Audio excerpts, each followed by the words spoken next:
Hello, everyone, and welcome to Arizona Sonoran Copper Company's live summit today, hosted by Six.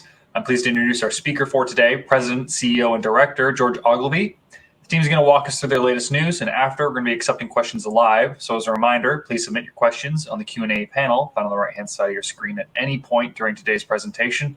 And as always, this event is being recorded and is going to be available on demand on Six.com in the coming days. Without further ado, George, I'd like to pass things over to you so we can get started. Great. Thank you, Cam, and welcome everyone. I'd like to wish everyone a happy new year and successful 2023.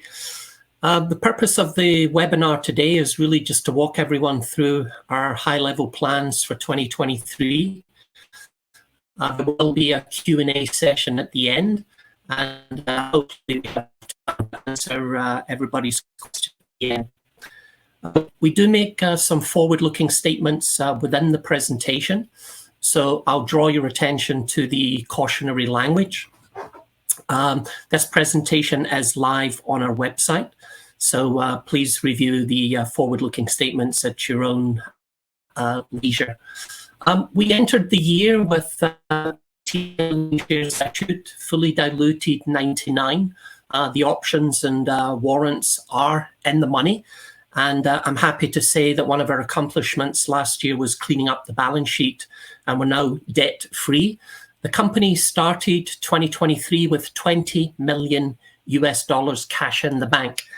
Late last year, we saw Industrial Alliance pick up analyst coverage of the company, taking our total coverage to 6. Target price range from $2.75 to $4. And I believe the weighted average price now on the company is around $3.22 Canadian. We're currently trading at around $2 Canadian, given the company a market cap of approximately 175 million Canadian dollars.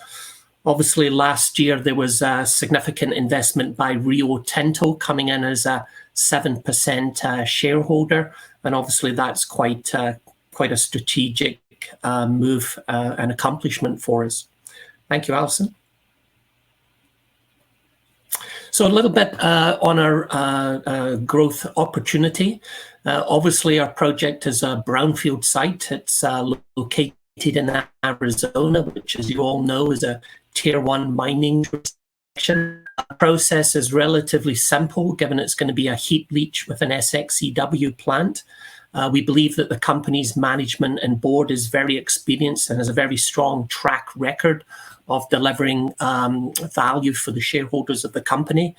You may remember that this project is all on private land, meaning that there's no federal nexus, and we're already significantly advanced with the permitting. The addition of Park Salia in the maiden resource last year was quite substantial, and that it now gives us the ability to build scale and continue to grow the project. And of course, we believe the supply and demand fundamentals for copper over the next several decades still remain extremely strong. And in conjunction with that, we have a very strong ESG framework, which ultimately we believe will give us a pathway to net zero carbon emissions.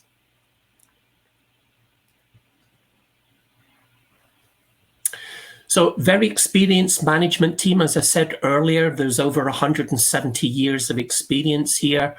We have experience in turning around broken stories and putting mines and projects into production. We've also did M&A transactions in the past, which have been extremely accretive. So there's no reason to believe as we move forward that this management team can't continue to deliver and create significant value for the shareholders of the company. It's also the same with the board. The board brings a significant amount of experience to the table. Obviously, David Lang is our chairman, and Thomas Bullhort was the ex-CFO with Kinross. Obviously, we added in Sarah Strunk last year as the independent director, and Mark Palmer would be the representative from Tembo Capital, and Alan Edwards brings a mining background to the table. So a multifaceted, multi-skilled board with a diversity of skill set, which is well suited for where the company is currently at in its evolution. Some of our accomplishments for 2022. So we did complete a private placement last year, May, for 35 million Canadian dollars at a $2 Canadian share price. As we said, Rio Tinto today has a 7.5% ownership in the company. Sarah Strunk was added to the board in January of last year to bring in some diversity. She also brings in a legal background and is very well connected within the state of Arizona. I'm happy to say that Nick Nikolakakis, my former CFO, and Kevin Canario, the former Director of Finance at Battle North Gold, where we all previously worked, decided to join me here at Arizona Sonoran. And I'm quite sure we can be successful with this company going forward. We also added to the operations team. We brought in Dan Johnson as a 30-plus year experienced project manager. Dan was involved with the building of Carlotta and also spent time with Taseko in the Florence project. He actually worked there with Greg Phillips, who we brought in late last year as a process superintendent. And we've also added to the technical team at the site with Graham Hendricks coming in as a senior mining engineer. John Peterson brings 30 years of experience working in the environmental field, including time with ADEQ, looking at closure and reclamation plans, which is going to be very important for us on a go-forward basis. And we also strengthened our geological team with Jacob West joining us. And I believe in April of last year, we were listed on the OTCQX, where we started trading. At the operations side, Park Saley was obviously extremely material. We added £2.9 billion to the global resource, taking it up to £6.5 billion. We conducted exploration drilling at Park Saley and started an infill drilling program. At Cactus, we completed the infill drilling program, both core drilling and reverse circulation, to move the resource up into an indicated category, which is going to be important for the pre-feasibility study later this year. We completed the metallurgical testing required on Cactus for the PFS, and we're now in the process of moving over to Park Saley. And we drilled out the stockpile to 250-foot centers, being able to move that resource also up into the indicated category, which is going to be beneficial for the PFS later this year. On the metallurgy side, the testing continues at Park Saley. We have 12 columns up and running, which we'll speak about later. And of course, with Newton coming in, Rio coming in, they're looking to deploy the Newton technology on the primary sulfide, which gives us some significant optionality on what we would classify at the moment as a stranded resource. We conducted a JDS, or a jurisdictional determination survey, through the US Army Corps of Engineers. They confirmed that there were no waters of the United States. Our aquifer protection permit was amended as it was only applicable previously to the stockpile. That now has been approved for Cactus West, or the open pit, and Cactus East, which is the underground component. And then we had about 1,000 acres of land rezoned in an extremely short period of time with no opposition from the community, from residential over to industrial purposes. And then late last year, I was extremely proud to announce that we received an award for environmental excellence, along with the ADEQ, for the cleanup of the Cactus mine site from the American Exploration and Mining Association.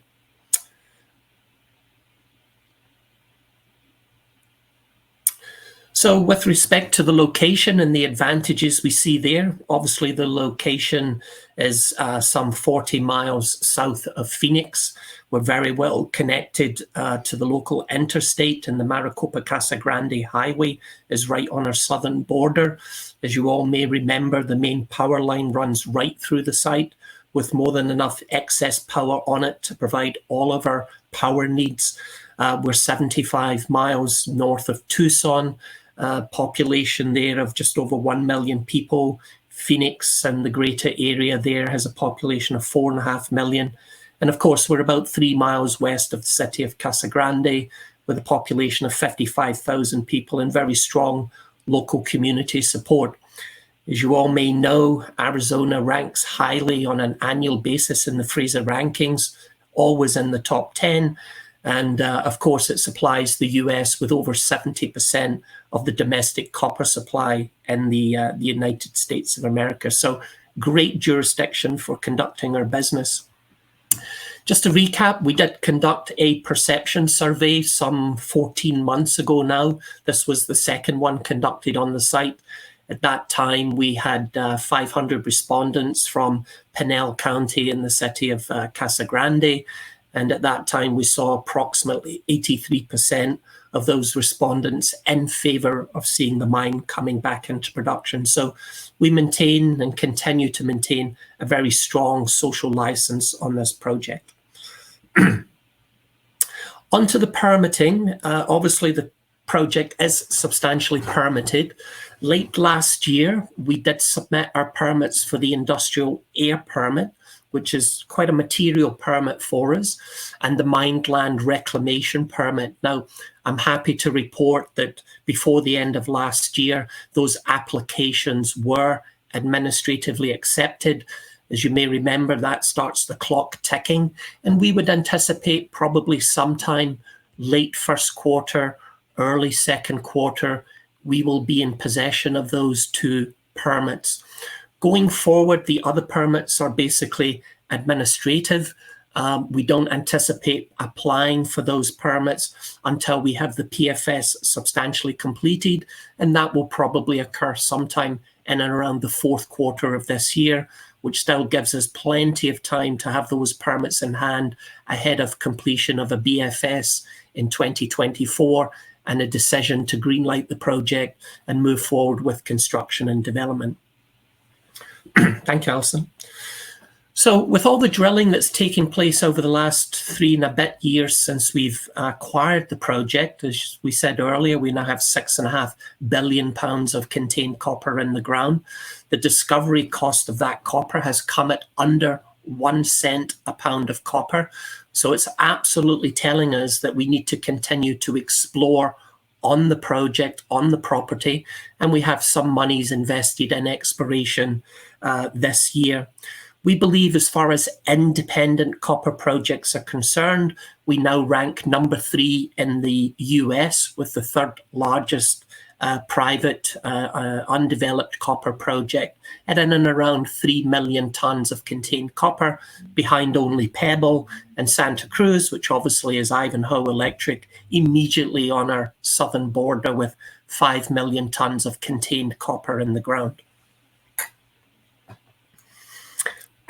So on to the project specifically. As you may remember, in the last couple of years, we've significantly increased our land package to 4,800 acres. The key point to take away here is that with respect to our go-it-alone, stand-alone business plan, we have more than enough land to accommodate all of the infrastructure and leaching pads which would be required for the oxide and the enriched material. And of course, we are in discussions with some of the other private landowners in and around the property to potentially increase our land package over the course of the next several years if the Newton technology itself were to prove successful. I think the key point to take away from this slide is obviously there is some significant infrastructure on site. Obviously, the water wells and the access to water is absolutely critical. There's also a rail line coming in on the site. In the distance there, you can see the Maricopa-Casa Grande Highway. We have power in on site. There's already a substation stepping the power down, feeding it into our core shed and administrative building. And we've also started some preliminary work there on the old tailings facility that ASARCO had. We've determined that it could potentially be used as a paste fill, and we're looking at potentially seeing if we can build that into the PFS as opposed to using unconsolidated rock fill to fill the mining voids. Why not consider using paste fill? Again, if the Newton technology works, there's the potential to recover some of the historical copper left behind in those tailings, which currently amounts to about 80 million pounds of copper contained in the tailings. Thank you, Alison. So when we conducted our PEA several years ago and put that out into the market, remember at that time, we were only really dealing with 3 specific assets. It was a surface stockpile, Cactus West, the open pit, and Cactus East, which is the underground mine. Since then, we've now added in 2 additional opportunities. Obviously, Park Salyer is going to be quite material. Plus, there's the optionality of Newton. That's one of the reasons last year we therefore decided to delay our PFS, which was only focusing in on Cactus, and give ourselves the chance to drill out the Park Salyer into an indicated resource, so it could be built into the rescope PFS late this year.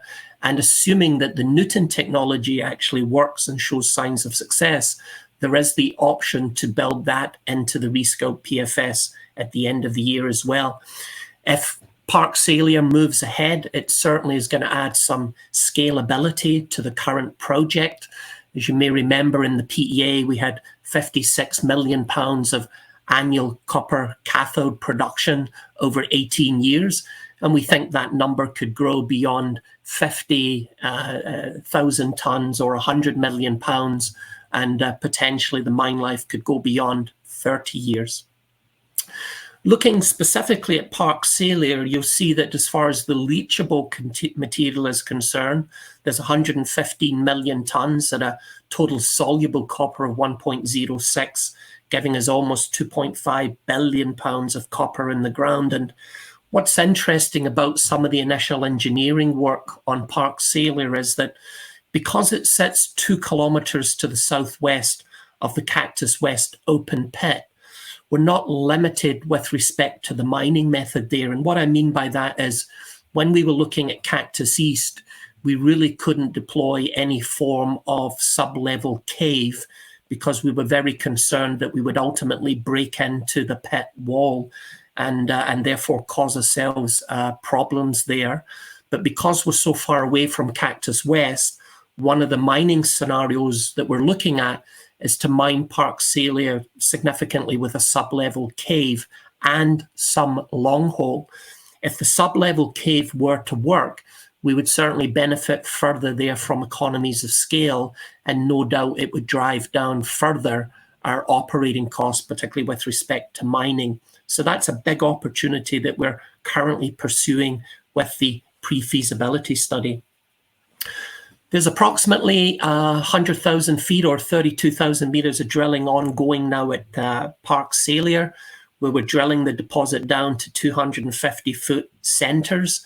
That'll be completed towards the end of the first quarter of this year.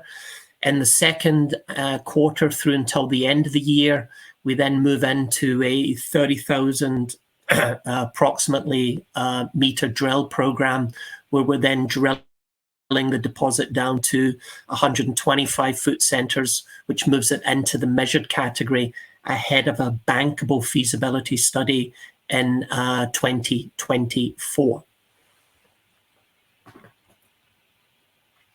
So with respect to Park Salyer, you can see, and the primary sulfides, you can see that in totality, we have 1.7 billion pounds of copper in primary sulfide, in this case chalcopyrite, which is currently a stranded resource. Interestingly, if you look at Park Salyer, where we have 454 million pounds of primary sulfide, if you look at the grade there, it's actually running at 0.8%, which is more than double the grade of the primary sulfide, both at Cactus West and Cactus East, which is fairly significant. Anyway, the Newton technology itself has now been deployed. The first columns are up and running as of last year, and we're anticipating sometime before the end of the first quarter of this year, we should be able to receive feedback from Newton, which will give us some preliminary viewpoints on just how successful the technology could be with the primary sulfides. Why are we interested in the Newton technology? Well, as we said, it's 1.7 billion pounds of copper in the ground, which we're getting no value for. And obviously, if we can get some value for that, it could be quite accretive for the shareholders of the company. And secondly, the Newton technology allows for the processing of relatively low-grade deposits of primary sulfides. There's no concentrator required, therefore there's no smelter and or refinery. So from an ESG perspective, this obviously is a much cleaner option as well when it comes to greenhouse gas emissions and trying to attain net zero carbon emissions. Thank you, Alison. So just taking a look at the exploration targets for this coming year. So we do have just over 6,000 meters currently planned in pure exploration. Our first target will be the northeast extension. We currently have a drill pad set up there, and our drilling crews returned to the site from the holiday break this week. So we anticipate in the next week we will begin drilling at the northeast extension. ASARCO, like Park Salyer, did drill there many decades ago. They hit mineralization 1,000 feet below surface. Their best hole was 47 feet at over 3% copper, but they decided to walk away from it because at the end of the day it wasn't open pittable and they weren't looking for additional underground mining. So certainly some drilling there. And we've also taken ionic drill samples from around the site. And once we get those results back sometime by the second quarter, we would anticipate that we would start drilling in the gap zone, which is the zone between Park Salyer moving to the northeast back towards the Cactus West pit, which has never really been explored to depth. ASARCO did drill there many years ago. The holes, however, were only 300 foot in depth. They basically never drilled, therefore, to depth. And we know at Park Salyer that the top of the mineralization occurs approximately 1,000 feet below surface. So there is the possibility that mineralization could extend back from Park Salyer all the way back to the Cactus West pit, which is over 1 kilometer in strike length. Thank you, Alison. On to the metallurgical testing. As we announced this morning in our press release, late last year, we started up 12 columns, principally looking at Park Salyer, both oxides and enriched material. And this is met testing, which is going to be required for the pre-feasibility study later this year. We anticipate that the leaching characteristics are going to be very similar for Park Salyer when compared to Cactus. And as a reminder there, the oxides was approximately 90 days of leaching time, and the enriched material or the chalcocite was anywhere between 200 and 220 days was the leaching time required. We do anticipate over and above the 12 columns which have starting up an additional 5 columns, which are going to be 30 feet in height. And those are really more designed for the bankable feasibility study, which we'll be embarking upon in 2024. And I should say that these 12 columns that we've started up are 20 feet in height, and they're designed at 20 feet because at the moment, our current stacking height on the leaching pad will be 20-foot lifts. So we want to try and emulate as much as possible real live production conditions. Thank you, Alison. So a little bit on the timelines that we've been speaking to. So for Park Salyer and the infill drilling to indicated, that should be completed towards the end of the first quarter. It's taking anywhere between 4 to 8 weeks to get our assays back. So we think by the end of the second quarter, we'll have all our assays back, allowing us to update our Park Salyer resource into the indicated category. The met testing for Park Salyer, as we said, is up and running. And by the time we draw the columns down and get the final tails assays, we'll probably into the third quarter of this year. The mine engineering design is about to start up. We've invited some additional and new consultants to bid on the project. And we would anticipate that in the next week, we will have a kickoff meeting, bringing those new groups in and embark wholeheartedly on the new rescoped PFS. We're anticipating that by the end of the year, we would have news flow out on the results at a high level of the PFS.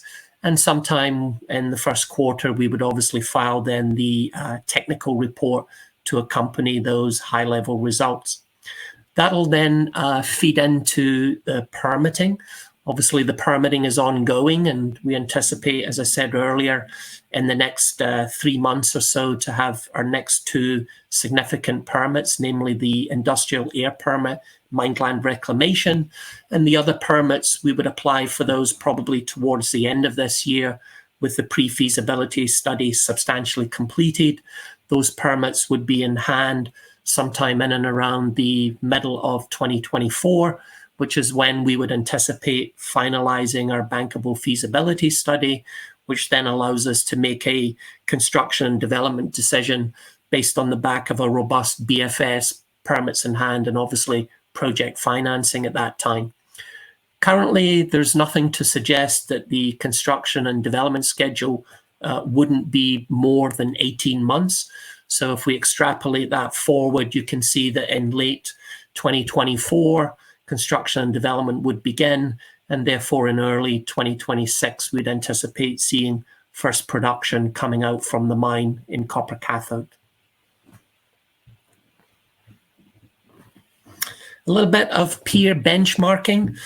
Obviously, late last year, we saw a little bit of an uplift in the copper price. As we all know, inventories continued to slide late last year, although they have grown a little bit coming into the early part of the year. Obviously, China opening up, despite obviously the significant COVID cases, has given us a little bit of a tailwind with respect to the copper price. So we have seen our valuation move up.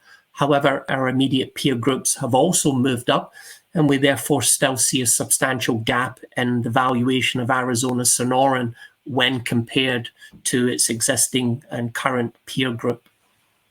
Thank you, Alison. That's also amplified here, as you can see, from an enterprise value per pound of equivalent copper in the ground. We're currently being valued at around 2 cents a pound of copper in the ground. If we compare ourselves to Marimaca and Ivanhoe Electric, they're currently at 9 cents enterprise value per pound of copper in the ground. So obviously we believe if we can continue to execute on our plans, there's some significant uplift to be seen here for the Arizona Sonoran shareholders over the course of the next 12 to 24 months. And again, just a more robust peer analysis. I would certainly say, as far as jurisdiction is concerned, Arizona has to be one of the safest jurisdictions when compared to our peer group. I think as far as the capital intensity is concerned, you'll see that this is the lowest project compared to our peers as far as capital intensity is concerned. And I would also say that obviously, with us growing the resource substantially, we've now brought ourselves up into the middle of the pack as far as the overall global resource is concerned. And I'm quietly confident that when we deliver the PFS, our production profile can rise substantially from what we had in the PEA several years ago now. Thank you, Alison. So just to highlight, obviously, we have strong core values which are supported by an ESG framework. We remain very bullish on the fundamentals for the copper market, both in the medium and longer term. We still have a very tight share capital structure and, importantly, no debt. You have a proven management team here that's supported by a very experienced board with a track record of success. This is a brownfield site, minimizing timelines to production and CapEx in a tier 1 jurisdiction. We've now added some significant scalability to the project. We maintain some very robust project economics despite conservative assumptions in our PEA. And certainly we believe with access to water permits in hand, and other substantial permits ahead of us, which we believe we'll be obtaining shortly. Certainly, there's every indication that this project will be permitted when required once the technical studies are completed. And I think longer term, as we look to grow the company, we can look towards further M&A in the United States, and particularly within the state of Arizona. There are other projects out there that are on our radar screen, and we definitely see opportunities for growing this company into substantial mid-tier based out of the US of A. So that concludes the formal part of the presentation. I'm happy to stop there and hand back over to Cam as we then move into a Q&A session. Yeah, absolutely, George. Appreciate the great presentation, and I appreciate everyone coming on and asking all the questions. If you do have a question, though, and you've been asked one already, or you have another one, please do so in the Q&A chat found on the right-hand side of your screen at any time. But George, let's dive in on it. We have had a bunch of questions come in. So the first one is this. Assuming the Rio Tinto work is successful by the end of 2023, what are the next steps? How soon are you going to treat sulfides? And what's the cap investment? Yeah, it's a great question. So next steps with Nuton would be to, first of all, see these preliminary results from the column tests, which I had said during the presentation we would expect before the end of the first quarter. We would be in possession of those initial results. If those results look promising, then we would want to enter into commercial negotiations on an agreement with Rio Tinto on just how we're going to distribute the profits and or attributable copper that comes from the primary sulfides between ourselves and Rio. Assuming we could reach an agreement there, obviously we still have to get the qualified person to actually get comfortable with the technology and be able to sign off on it on the PFS at the end of this year. And that work has already started because they have access into a data room. They will be going to view the columns, and they're going to be viewing a pilot plant, which Rio Tinto actually ran at the Kennecott mine several years ago with this Nuton technology. So they got to get comfortable with the technology.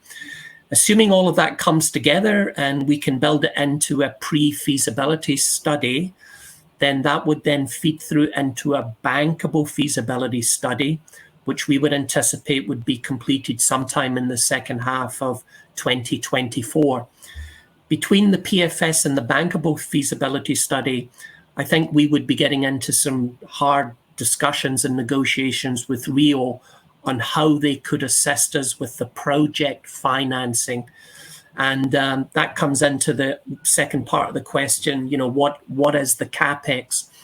We don't quite know what the CapEx is yet, given that we have to run through the PFS.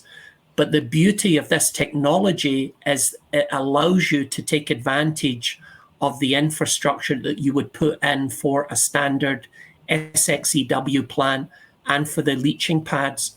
So all of the infrastructure that we plan on putting in for Cactus and Park Salyer, the Nuton technology would allow us to actually take advantage of that. And that's why obviously we'd want to have conversations with Rio as to how they would assist us in funding the project, to move it forward to bankable feasibility study. All right, great. Speaking of the Nuton technology, Joe wants to know, so the Rio Tinto Nuton technology is proprietary. So is your discussion limited on the results and potential upside? And he believes that they're testing not only the sulfides, but also the enriched material. Yeah, that's correct. It is proprietary technology, and they have tested not just the primary sulfides, but they've also tested oxides enriched.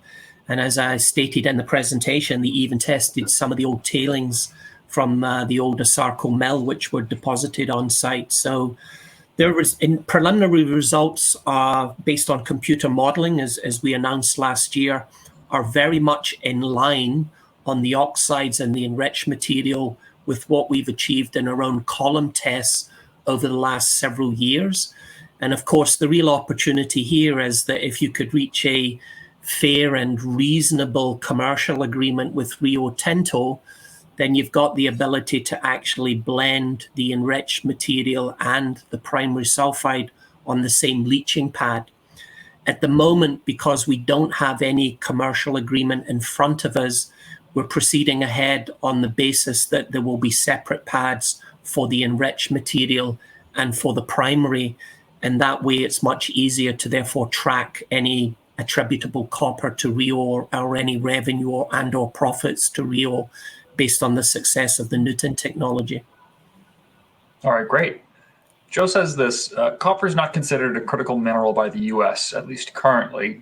So does that preclude access to funding from the US government agencies for the project, similar to other projects that are getting funds? No, I don't think it precludes us. I mean, obviously, Joe is correct. It's not listed as a critical mineral at the moment. But we do have people who are connected in Washington and who are lobbying for the company with respect to access to government funds, government grants. I think, from our perspective, we really need to get the pre-feasibility study out there, because that economic study, as we all know, is then built off of reserves, which at the moment on the PEA, we're obviously dealing substantially with an inferred resource and there's no current reserves. So we are lobbying at the moment behind the scenes, but I think the tire kind of hits the road once we have a pre-feasibility study in hand and we've got something a little bit more substantial to argue a case that this mine is moving forward to commercial production. John wants to know, what grades of copper can Newton leach, and is it able to leach other minerals? Well, obviously the benefits of Newton is that it can leach relatively small copper grades, which are relatively low. So, old tailings facilities, old stockpiles that could never be processed in the past because they were regarded as waste. Down to what specific grade, I don't know, but that's one of the beauties of the technology, is that it can go down to extremely low grades and allow something that was sub-economic in the past now to be economically viable and profitable. Right. Shannon wants to know, what will the approximate budget be for the Cactus PS PFS? So for the PFS itself, we currently have a budget of approximately $2.5 million US dollars. And as I alluded to earlier, we've invited various consultants to bid through a bid package that went out, a request for proposal bid package that went out in the fourth quarter of last year. So we've assessed those bids and we've started meeting with some of the consultants to advise them that they've been successful. We still have to advise some other consultants, but the game plan is in the next week to 2 weeks to actually have a kickoff meeting and move the technical studies forward. But the good news from what I've seen so far is that the bids have come in are actually in line, if not slightly under the budget that we currently have for 2023 on the technical reports for the PFS. All right. Harry wants to know, does the Ivanhoe Electric property to the south have a similar geology as yours? Is there any chance for synergies, or would you be competing for workforce, acid, etc.? Yeah, it's a great question. And, essentially the Ivanhoe Electric Santa Cruz deposit, which is down plunge of us to the southwest, is basically part of the same overall copper porphyry system. So therefore, one would expect the mineralogy that we see at Cactus and Park Salyer to be identical, exactly similar to what they will ultimately see at Santa Cruz. We certainly believe down the line that creates some significant synergies between both companies, although we're both in the very early stages of evolving our projects and moving them forward. So there's been no discussions between the executive management teams about trying to flesh out those synergies at this juncture in time. But I certainly believe there will be opportunities at a later juncture in time to explore those with the Ivanhoe Electric Group. All right. Cohen has 2 questions for you. How would you describe the relationship with Tembo? And what's Tembo's long-term plan or exit plan with the company? Yeah, I would say the relationship with Tembo, which is a private equity group out of London, is an extremely good one. Since they invested in the company a couple of years ago now, They've invested approximately 40 million US dollars of their own LPs' money. And they have approximately another 10 million US dollars sitting in dry powder to invest in the project if they so desire. The good news is that every time we've raised money, they've continued to follow their money and their preemptive rights. Although I think also positively, they've gone from a 44% shareholder upon IPO to today they're a 35% shareholder. And I would anticipate as we continue to raise money over the next couple of years, they will continue to support the company, but I expect that they're ultimately going to be diluted down. And I think the game plan for Tembo is the good news is that their investment is in a 10-year closed fund. The fund is only 2 years old. Typically, they like to get out between years 5, 8. We believe or have another sort of 3 to 5 year runway ahead of them before they would potentially look to divest. And typically, they like to see anywhere between 3 to 5 times their return on investment. So I think that's good news for the Arizona Sonoran shareholders and anybody looking to get into the stock at $2, because I think their weighted average price is around about $1.25. So if you look at those type of numbers, we'd have to see numbers in excess of $4 a share price before Tembo might even consider exiting the story. Right. Zach has a number of questions. I'm going to ask them all at once, but if you need me to ask again, feel free to let me know. Could you elaborate more on the budget and schedule out to the start of production? Is it possible to put a number around the economic upside of the Newton technology, and how much of mine plan do you forecast is bulk tonnage? Yeah.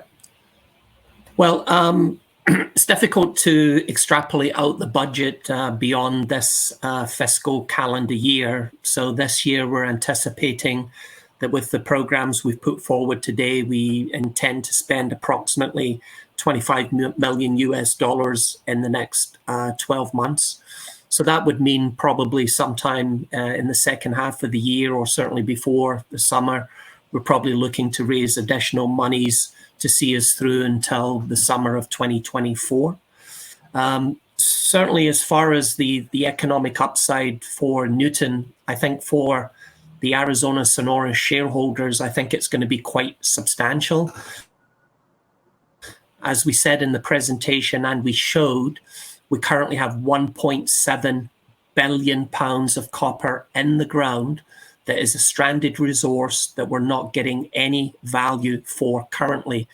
So if this technology does work and we can have Rio Tinto continuing to invest in the company, and they would also assist us with project financing, that's going to be a huge de-risking event for a junior company with no other producing assets, in moving forward with its first asset into production and eventually commercial production.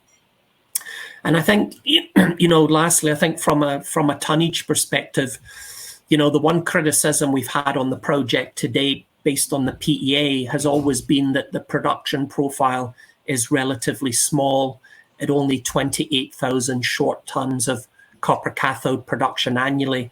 We certainly believe with Park Salyer, but potentially even without Newton, there's no reason why we shouldn't be targeting 50 million tons of annual production. And I would expect the mine life, just based on Park Salyer alone, is likely to increase from 18 years to something in excess of 30 years. If you start to layer in the optionality of the Newton technology on top of that, you could be looking at something, again, if the technology is successful, that could be a 75 to 100,000 ton annual producer, and the mine life would probably well in excess of 40 years in a tier 1 jurisdiction on private land with access to water at a time when the demand for copper is obviously going to go exponential. And we know that there are major supply issues with respect to copper in the foreseeable and the medium-term future. Absolutely. Harry wants to know, does the Rio Newton partnership mean that you're prohibited from testing other similar processes, for instance, Jetty? And could you discuss the process in choosing Rio Newton? Yes, it does. When we signed the agreement with Rio, we entered a 1 year of exclusivity period, which has subsequently been extended through until, I believe, March of 2024, whereby with respect to the testing or the leaching of a primary sulfide, we can only conduct those tests with Rio Tinto. So we're not able to, experiment with other groups out there, and obviously the one that everybody would know would be Jetty. Okay. Another question from Joe. Does any potential deal with Rio Tinto Newton include access to acid generated from the Bingham smelter? Yes, certainly that's something that's been raised with us with respect to, a carrot, I suppose, if that's the right phrase to use, that's been dangled in front of us, that, if we've further developed this relationship and partnership with Rio, then there could be the possibility of bringing in sulfuric acid from the Brigham Canyon, the Kennecott mine in Utah. Obviously, there is a rail link there, and as we know, the Southern Pacific Union rail line is right on our southern border. We would probably have to reactivate the spur, which you would have to cross over the road and connect up to the line coming into the mine, but that would be relatively inexpensive and could be done relatively quickly. And we also believe from an ESG perspective, it's definitely something we should be pursuing anyway, is to try and bring in as many consumables and materials via rail and ship out our cathode via rail, as opposed to using trucks on the road, which obviously are probably going to be diesel, and therefore greenhouse gas emissions become an issue. Right. Harry wants to know regarding the Newton process again, when do you expect to report test results to the market? Well, we should have preliminary results at the end of the first quarter. Whether those results get revealed to the market or not is going to be really at the bequest or with Rio Tinto. We obviously have to ask permission from them to release results to the market, but that would be our sort of game plan, would be to put something out late first quarter, early first quarter, with respect to how the initial results are looking. And, I would say there, at the end of the day, Rome wasn't built in a day. This is relatively cutting edge new technology. If the initial results aren't that great or they're not particularly exciting, it doesn't mean to say the technology will not work. It just may mean that there may have to be a change in the recipe or the change in the chemistry to see if we can unlock that copper. Right. Joe wants to know, would any potential success at the Northeast Extension or the Gap Zone impact the PFS mine play, leading to a deferral, as was the case for Parks Salyer? No, I don't think that would be the case at this juncture in time. I think with Parks Salyer now into the equation, with 6.5 billion pounds of contained copper in the ground, I think we have more than enough size of resource to generate some significant reserves and improve the economics, the scalability and the size of the project going forward. The thinking around doing some exploration drilling this year was, as we all know, when you get into the technical studies of projects, sometimes the news flow that can come out from the project can be a little bit mundane, maybe a little bit boring. So one of the reasons for doing the exploration drilling was to try and keep some sizzle in the story if we can have some success with the drill bit. Right. A couple more questions, both of them dealing with your cash balance at year-end 2022. Could you talk about that a bit? Yeah, as I stated earlier, we closed out the year with $20 million cash in the bank. We're currently burning through $1.5 to $2 million a month.